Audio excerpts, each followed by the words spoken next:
Halo semua, jumpa lagi dengan saya Depri Saipullah. Saya akan mengangkat lagi tema menarik di seputar sepak bola Indonesia yang lagi hangat. Tentu saja kabar soal pemain naturalisasi. Ya, sebelumnya saya menyebutkan bahwa ada 3 pemain naturalisasi baru yang akan dinaturalisasi oleh PSSI. Mereka adalah Maurice Mohinoke, Dion Max, dan Tim Geipens.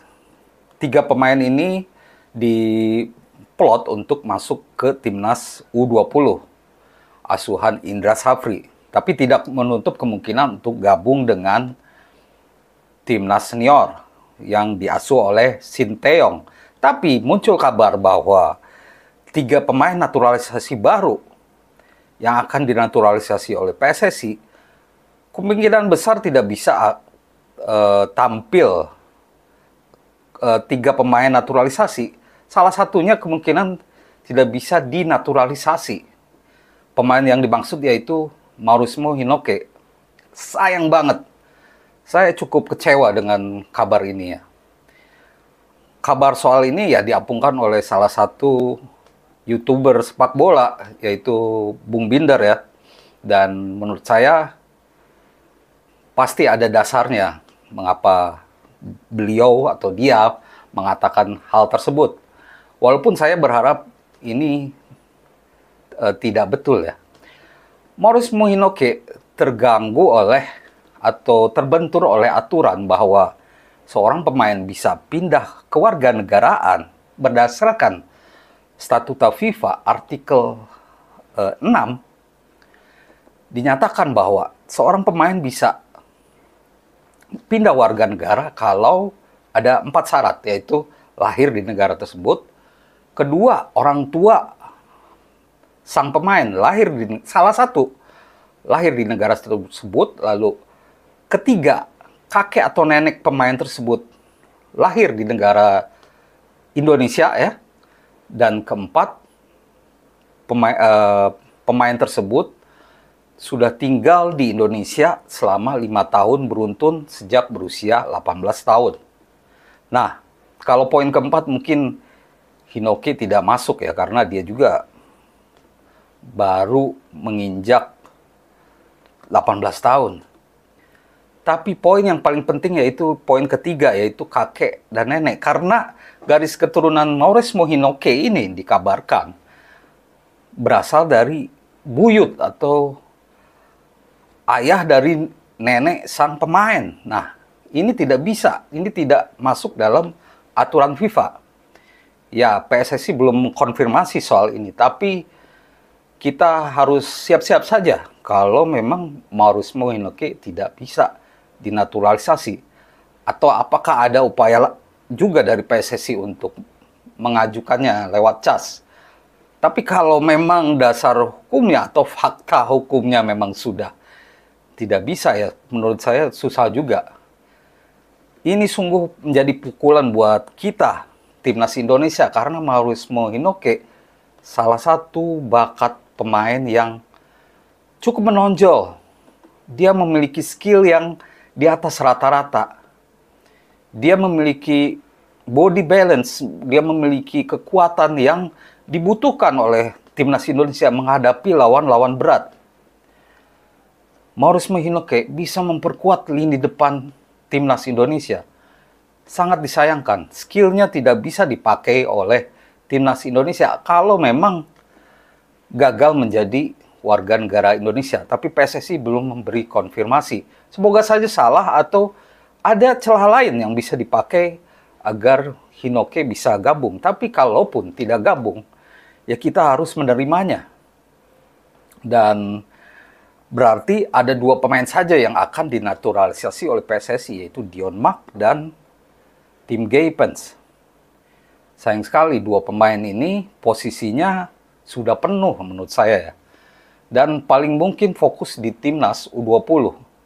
Kecuali kedua pemain ini sangat menonjol dan mungkin Sinteyong memberikan pertimbangan, tapi sejauh ini keduanya baru main di Tulun Cup ya. Keduanya juga belum tahu kapan akan dinaturalisasi. Dan paling mungkin juga yaitu baru main pada September nanti saat kualifikasi Piala Asia U20 di Indonesia. Kita harus realistis, kita harus menerimanya. Memang dia bakat istimewa, dia bisa memperkuat lini depan kita, walaupun memang ada bakat-bakat lain. Dia bisa jadi opsi Sintayong untuk membongkar pertahanan lawan, seperti salah satu kekuatannya yaitu dribble bola. Meski begitu ya, kita harus tetap menerima dan tetap positif. Ada satu hal positif yang membuat saya cukup gembira, yaitu soal kabar sidang Maarten Paes. Kita tahu bahwa Maarten Paes sudah dipastikan akan menjalani sidang CAS pada 15 Agustus. Dan hasilnya akan diumumkan pada 18 Agustus. Sekjen PSSI Yunus Nusi memastikan atau cukup yakin bahwa Maarten Paes akan berhasil di sidang ini. Maarten Paes akan menang, PSSI akan menang, dan kiper FC Dallas ini akan main pada kualifikasi Piala Dunia 2026 September nanti melawan Arab Saudi dan Australia. Nah, selain Maarten Paes, kita juga tahu Jens Slaven. Dia menunjukkan kemampuannya bersama Timnas U19. Dia membawa Timnas U19 juara. Salah satu pembuktian, meskipun jalan dia masih panjang, tapi kemampuan dia sudah cukup teruji. Dia main 5 kali ya sampai final. Walaupun menit bermainnya berubah-ubah. Nah, inilah hal positif menurut saya. Kalau Timnas senior sampai September nanti belum mendapatkan tambahan baru yang berarti, dua pemain inilah, Maarten Paes dan Jens Slaven, bisa menopang Timnas Indonesia. Beberapa kali saya di video-video sebelumnya mengatakan bahwa Maarten Paes bisa jadi kunci bagi Timnas Indonesia untuk bersaing di grup neraka, grup C, kualifikasi Piala Asia, putaran 3 zona Asia. Kita menghadapi Bahrain, Cina, Australia, Arab Saudi, Jepang. Semua lawan berat, dan paling mungkin yaitu meraih poin penuh saat melawan Bahrain dan Cina di kandang. Belum lagi rencana kotor dari Cina untuk membuat pemain kelelahan dan mencari venue tempat yang jauh. Tapi kita harus melupakan itu. Yang penting adalah persiapan pemain. Dan Timnas Indonesia bisa tetap tersenyum. Walaupun mungkin satu bakat istimewa, Maurasma Hinoke, tidak bisa dibawa. Kita tahu bahwa kemungkinan Timnas Indonesia akan mendapatkan serangan-serangan saat melawan Arab Saudi sangat besar. Arab Saudi, belum lama kita tahu bahwa mereka mengalahkan Argentina di Piala Dunia 2022 saat di fase grup di laga pertama. Sebuah kejutan. Dan Arab Saudi juga jor-joran menghidupkan liga mereka, Saudi Arabia Pro League ya. Ronaldo, pemain-pemain hebat dunia, Sadio Mane, dan juga banyak lagi nama-nama terkenal yang main di Liga Arab Saudi. Itulah upaya Arab Saudi untuk mengangkat liga mereka, walaupun belum tentu berhasil juga. Tapi paling tidak saat ini terlihatlah bagaimana prospek mereka, apalagi mereka dilatih oleh Roberto Mancini. Cara-cara Arab Saudi ini pernah dipakai oleh Cina ya, tapi Cina sendiri malah menurun ya. Liga Super Cina, teman-teman tahu, pernah diperkuat oleh pemain-pemain hebat dunia.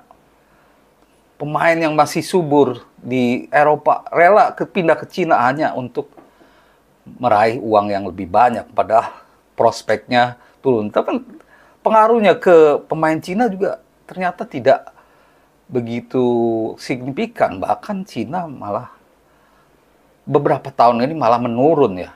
Termasuk di Piala Asia tidak mencetak 1 gol pun. Piala Asia 2023 lalu tidak lolos fase grup. Dan ini sebuah penurunan. Makanya itu mereka membawa pelatih baru, Bora Ivanovic. Diharapkan pelatih berpengalaman ini membawa pengaruh. Nah, tantangan-tantangan itulah yang kemungkinan besar harus dihadapi oleh timnas Indonesia, dan Martin Paes sebagai palang pintu terakhir yang menjadi penentu kebobolan atau tidak akan berdampak banyak untuk timnas Indonesia. Begitu juga Dennis Schraven. Tanpa Mauresmo ada Jens Schraven yang bisa jadi opsi. Dia pasti sebagai penyerang tengah. Nah, ini mungkin akan ada kocok ulang di posisi starter ya. Mungkin Marcelino yang biasanya starter, apakah harus jadi cadangan atau main di tengah, kita tidak tahu. Tapi tunggu perkembangannya. Sintayong juga pasti akan menerapkan strategi terbaik. Apakah Jens Schraven cadangan dulu atau jadi starter, karena menarik Jens Schraven dengan Rafael Struijk.